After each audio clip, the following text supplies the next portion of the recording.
ఒక దివ్యమైన సంగతితో నా హృదయం బహుగా ఉప్పొంగుచున్నది. నేను రాజును గూర్చి రచించిన దానిని పలికెదను. నా నాలుక త్వరగా వ్రాయవాని కన్ను వలె ఉన్నది. నరుల కంటే నీవు అతి సుందరమై ఉన్నావు. నీ పెదవుల మీద దయారసము పోయబడి ఉన్నది. కావున దేవుడు నిత్యము నిన్ను ఆశీర్వదించును. శూరుడా, నీ కత్తి మొలను కట్టుకొనుము. నీ తేజస్సును నీ ప్రభావమును ధరించుకొనుము.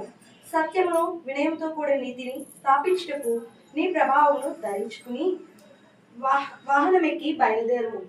నీ దక్షిణ హస్తమును భీకరమైన వాటిని జరిగించుటకు నీవు నేర్పును. నీ బాణములు వాడిగలవి, ప్రజలు నీ చేత కూలెదరు. నీ బాణములు రాజు శత్రువుల గుండెలలో చొచ్చును. దేవా, నీ సింహాసనము నిరంతరము నిలిచింది. నీ రాజదండము న్యాయవంతమైన దండము.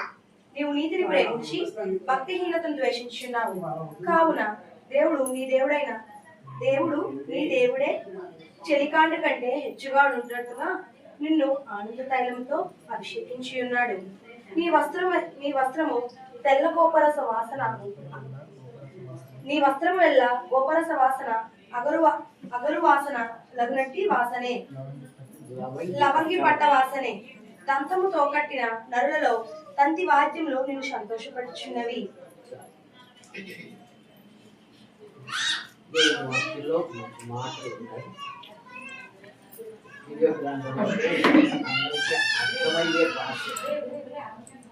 ఒకప్పుడు సంస్కృతంలో బ్రాహ్మణులు వచ్చి ఏదేదో మంత్రాలు చదివేవారు. ఈ టైంలో మంత్రాలు ఎవరికి అర్థం కాదు.